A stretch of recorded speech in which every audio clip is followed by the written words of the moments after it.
Silva, we haven't touched on Ian in the jungle. Have you been avidly watching still, Chris?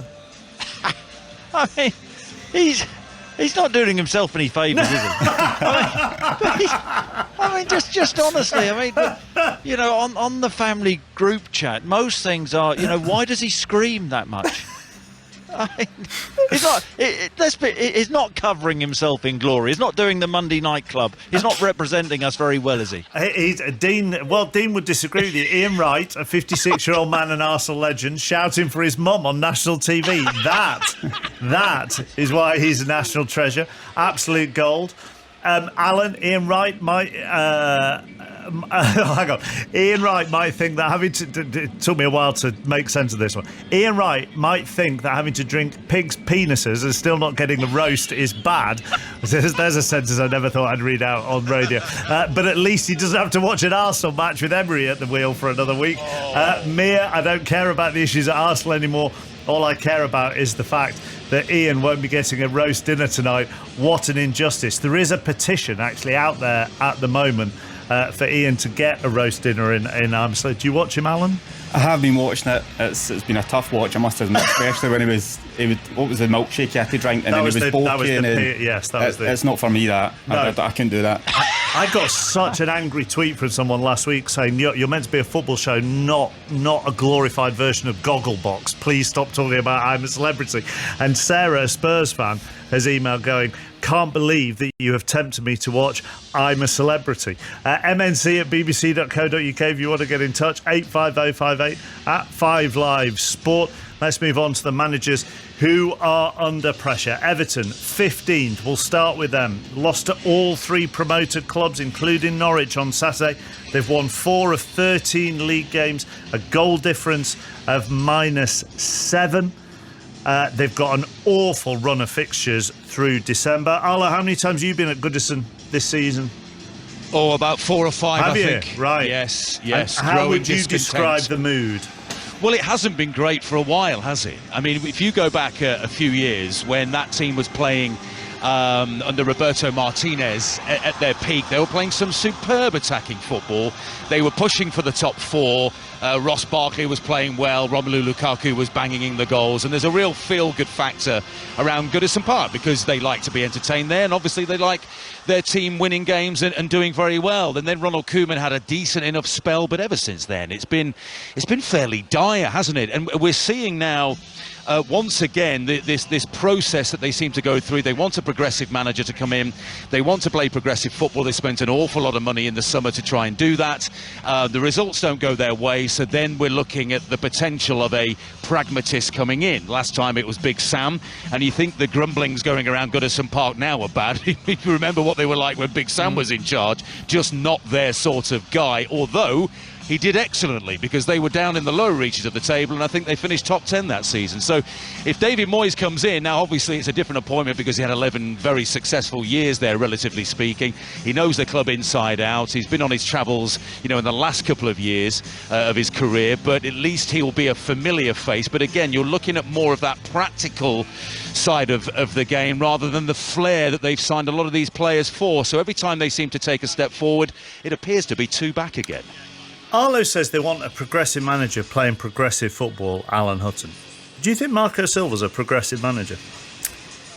I think he's done well for spells at the other clubs that he's managed. He's got to a certain time in his managerial career and it has went well, and then he's got the move and he's moved on. So again, at the start coming in, yeah, I think he was, but I think they've just went backwards, to be quite honest with you. The results have been poor. A lot of money has been spent, and literally, we've covered it all. I mean, they have went backwards, really. Do you think he's a progressive manager, Chris? No, not judging on his time at Everton. I said at the weekend on 606, Everton under him have been more wooden spoon than silver medalist, and Koeman was sacked, I think, for the same record which Silva has. And I'd like to compare him to maybe a middle distance runner. And if you picture him as a middle distance runner, one who's actually shown potential at his previous clubs but not proven. He did okay in Olympiacos. At Hull they got relegated, but there were signs there. Watford, that was all slightly unsavoury, wasn't it? But he was brought into Everton to take them to the next level, a medal position, sort of a European place, if you like. And in terms of a 1,500 metre race, you'd say that he had a slow start. He certainly didn't hit the ground running. He had more of a stitch in racing terms, and that was painful, really. There's been no improvement under him, and he has had a lot of money to spend, and he's been more running in quicksand. And if Norwich was his last game, he's finished how he started, still with a stitch, plodding along, limping along, and he needs putting out of his misery. That's the way I feel.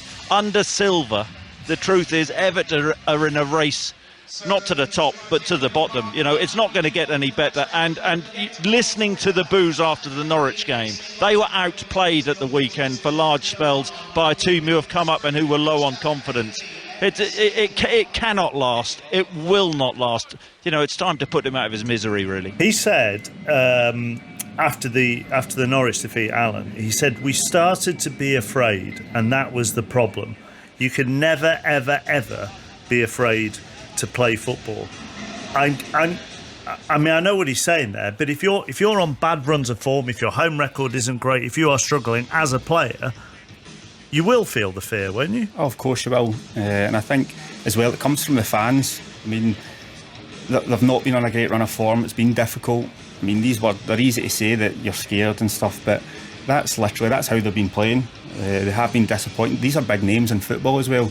You expect them to be towards the top end of the league, but they're really struggling at the moment. And out of all the managers that are struggling, I think he's the worst off. I mean, the run of games that they've got is, I honestly think it's a matter of time before something happens. Do you think there might be a possibility that the Everton board are waiting to get these run of games out of the way to protect any new man, so that any new man that comes in doesn't go, oh crikey, Leicester, Liverpool, Chelsea, Manchester United and Arsenal?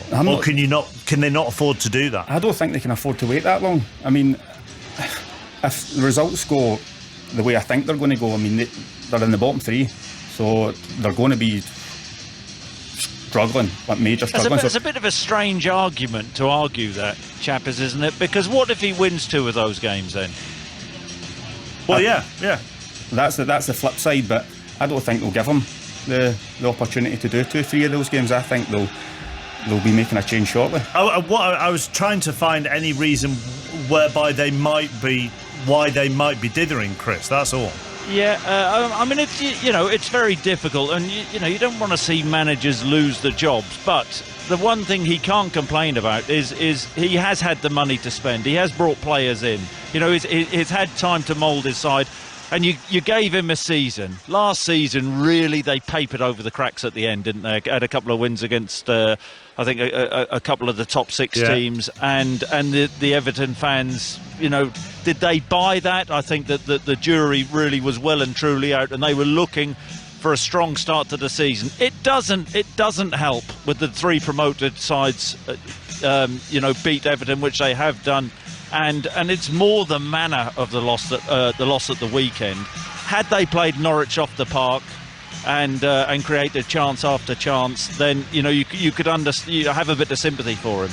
But I have to say, I saw this game, and it was Sam Allardyce football second half, just launching it. It was desperate stuff, and I can understand the Everton fans who were saying, do you know what? We've had enough of this. We expected you to take us to the next level. You certainly haven't. And if you carry on, we could really be in a relegation scrap. Let's talk Arsenal. Unai Emery, Arsenal 8th, 18 points from 13 games, 19 behind the leaders, Liverpool. Would you enjoy playing in this Arsenal team, Alan Hutton? At this moment in time, no. Right. I mean, fans can be difficult at the best of times. I mean, they really expect high level of performance, and it's just not been there under the current manager. So the boos and everything doesn't help. Yes, they've been shaky defensively. I thought in the summer they would change that, but decided obviously to buy a forward player again. So it's a difficult moment in time for them.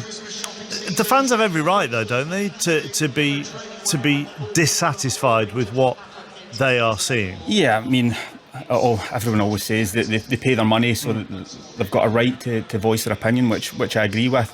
But also as a player, I would play better if they would get behind me. I understand that they want to be in a better position, but I also believe that if you get behind your players, they will perform better than obviously what's going on recently. If you were in charge of Arsenal now, Chris, what's the first thing you would do? Panic. I think they're I do fear for Unai Emery. I mean, they gave Arsene Wenger 20 years, and he's probably not going to get 20 months in charge. And when he took the job, it was all, Arsenal fans were saying, we need to be patient, happy with the first season's work as they were. It's all unravelled. And the issue Unai Emery has is it was the whole stadium at the weekend, and the last-minute goal, in the dying seconds, papered over the cracks, didn't it? Southampton, a struggling team, carved Arsenal open time after time, and I just cannot see him lasting off the back of that, because it's not going to get any better. It's just going to get worse. The knives aren't out, the claymores are out for him. I mean, they really, really have turned. Have you been on a long train journey again today? Because you normally do these analogies when you've been on a long train journey, because you have time to think. Yeah, the long car. I was up at 5 this morning from Glasgow to Liverpool, then a train from Liverpool. Yeah. Okay, right. A lot of thinking time, which is quite dangerous. It is, very. But Arlo, if we go back to our conversations about, it's not simply picking a club here. You have to look at who you would work for, the environment that you're working in. If you look at Arsenal, so they now have Raul Senlai, who's the head of football, Edu as the technical director. They're owned by Kroenke Sports and Entertainment, and Arsenal fans don't feel they hear enough from Stan Kroenke in particular. Their CEO, Ivan Gazidis, left for Milan.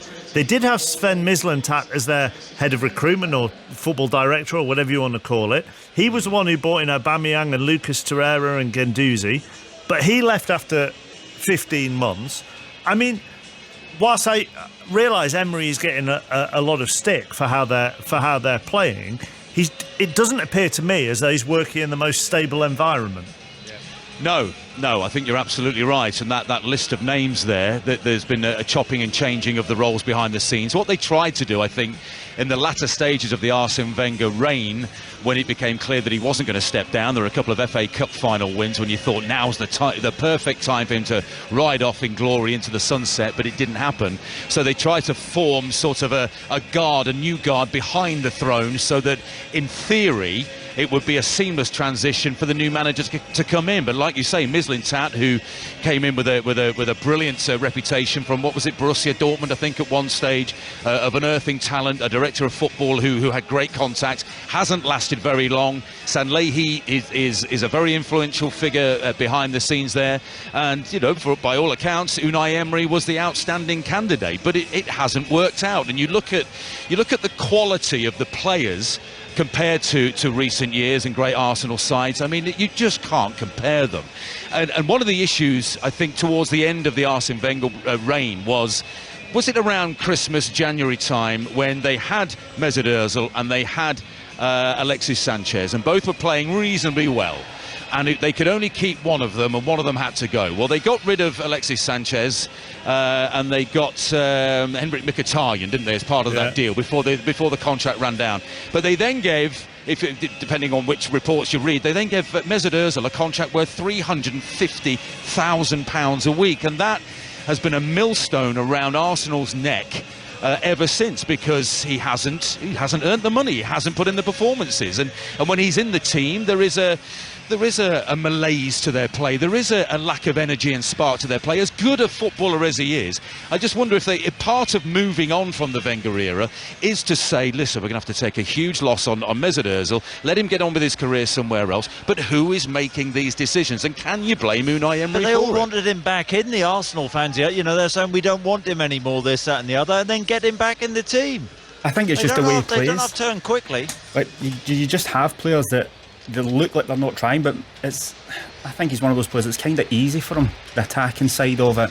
He looks lazy because he's not running quickly or doing everything dead sharp, but I would rather have him in the side. I think he can create more, and then if you've got a solid back, solid defence, keeper, maybe a defensive midfielder sitting in front, you can allow those players to then go and express themselves, but I think they don't have that at the moment. They're kind of weak in defence, which is obviously hampering them. Do you think they are getting close to a situation where it's a game by game basis whether Emery stays? Is it starting to feel like another defeat and he could go? I think it's getting there. Yeah. I mean, as the boys said earlier on, you can hear the grumbles in the crowd, and I think when that starts and they're booing after all the performances, it's round the corner. I mean, look at Everton. The Everton supporters are singing "You're getting sacked in the morning." I think when you're hearing those sort of things, you kind of get a feeling you know what's coming. I've now decided, Chris, you're not managing Arsenal, you're running Arsenal, which would probably cause even more. No, that would cause even more realism. So if Emery's gone, would you make a move for Pochettino? Massive call. Would they be better under Pochettino? I don't see the big issue with it. If if Emery does go, why wouldn't you go for the most sought after manager out there? One who Arsenal needs building again from the bottom. Did Pochettino do that at Spurs? Absolutely. So why not? Okay, let's move on to West Ham. Is Manuel Pellegrini's situation precarious, Arlo, or have they just got a dodgy keeper? I think can both of those things be true? They can, yeah. We were here, Chris, weren't we, for the West Ham Villa game at Villa Park earlier in the season. Had West Ham, it was a 0-0 draw. Had West Ham won that night, I think they'd have gone 4th or 3rd. They had a terrific start and they were playing some lovely football. But of late, the wheels have spectacularly come off the West Ham train, haven't they? So I would say yes, Manuel Pellegrini, eyes are starting to turn towards him when we look at potential managerial changes. You know, on the Unai Emery thing, I think that Southampton late equaliser, or the Arsenal equaliser, prevented us from talking about Emery first before Silva. I think and you and I saw each other on the Gantry at Bramall Lane yesterday, Mark, as well. And had Ole Gunnar Solskjaer on Manchester United not rescued a point, so it could have been 3, but at the one point during the second half it looked like being none. I think Ole Gunnar Solskjaer would have been talked about as well. But yes, I would say that Manuel Pellegrini is looking to be skating on thin ice at the moment, and I think it's just down to the nature of their performances. I mean, the reason I phrased it like that, Chris, I could hear you giggling in the background, is because there is so much attention on Roberto. You know, he towards the end of that Spurs game, you know, anytime he actually caught the ball, there were ironic cheers from the crowd, and we're talking about the reaction of your own fans to situations. Mark Noble said after the defeat, you can't concede goals, not like the ones we've been conceding in this league, because you get punished, and their struggles have coincided with not having Fabianski. Yep, I totally get that, and there are West Ham fans who are saying, you know, he wears gloves for no apparent reason. I certainly get that. He's not a good goalkeeper, and the manager has to be ruthless. They're in big trouble, and I take Arlo's point. They started the season so well, West Ham, but they are a team so low on confidence, and I mean, it's pretty sad tonight in many ways. Is that I mean, 6:06 on Saturday. The first 3 calls, Silva sacked. They want Silva sacked. Emery sacked. Pellegrini sacked. I mean, it's all pretty negative stuff tonight, isn't it? And that surprises me with you, Chris. Alan. I genuinely thought West Ham would be top 6 at the start of the season. Honestly, I thought they'd be up there challenging. In place of who? Leicester. Yeah. Well, I mean, are you certain Leicester will get in the top 6? Yeah, I think they will, yeah. In my opinion, they will. I think that they're such a strong team. Brendan Rodgers has got them playing with confidence. I can't see who else will knock them off. So when you watched West Ham and you thought they could be top 6, why aren't they going to be now from what you've seen? As a defender, like, obviously the goalkeeper's a big issue for me. As a defender, looking back, if you've got someone big, strong, commanding, you can build from that. You feel safe. I just think a lot of their downfalls recently and the goals conceded have been from keeper errors. So that the confidence isn't there. So does that, if you know you have a goalkeeper who is prone to making mistakes, which he is at the moment, does that affect your confidence or affect your game, I or think both? it does. I think it definitely affects your confidence overall within the game, because you're thinking, we can't give away the ball for corner kicks, because is he going to come and get it? Is he going to flap at it? Like, what's happening here? You don't know what he's going to do. So it's difficult as a defender. You like I said, you want someone strong behind you, commanding, who's in charge, telling you where to be, covering. That's what you need, and it just looks like a shadow of a goalkeeper at the moment. In all of these discussions, and we could say that Quique Sanchez-Flores might have problems at Watford despite not being there that long second time around, but not seemingly had that great an effect. We have focused on all of the managers, bar the West Ham, bar Roberto. Should we focus on the players more? Chris? Well, of course, yeah. Look, because everything totally in these discussions has kind of been, a manager hasn't done this, manager isn't doing that. But the question is, and people will ask a simple question: is the manager getting the best out of his group of players? And in all cases, you would have to say, at this moment, of course not in these situations. So who is the one who carries the can? The manager. But the players clearly aren't blameless. I mean, the first goal for Southampton at the weekend, if you'd have seen that in a pub game on a Sunday morning, you would have laughed at the defending. I mean, this is professional football, and you can't tell me that Unai Emery, takes them out in training sessions and tells them to switch off and defend that badly. Absolutely not. So the players at all the respective clubs we've talked about have to do much more. They're underachieving, they're underperforming, and they need to pull the finger out. Then you'll get the question: do these players actually care? So the interesting thing on that is character, obviously, leadership, individual leadership. When you were signed by a club in your career, I don't know whether you'll know this or not, how much did they delve into your character before they signed you? Do you know? Not that I know of. Nothing that I know of. I think nowadays it should be a big part of it, especially the amount of money you're spending, like tens of millions on people, and they can come in and they might not be the right fit for that squad. Look at Sheffield United's squad. They look like a close-knit squad, and they would run through brick walls for each other. But you look at the likes of Arsenal and West Ham, and you just think, would they do that for each other? I'm not so sure. So I do agree with Chris. I think the players do have to look at themselves and say, am I doing enough?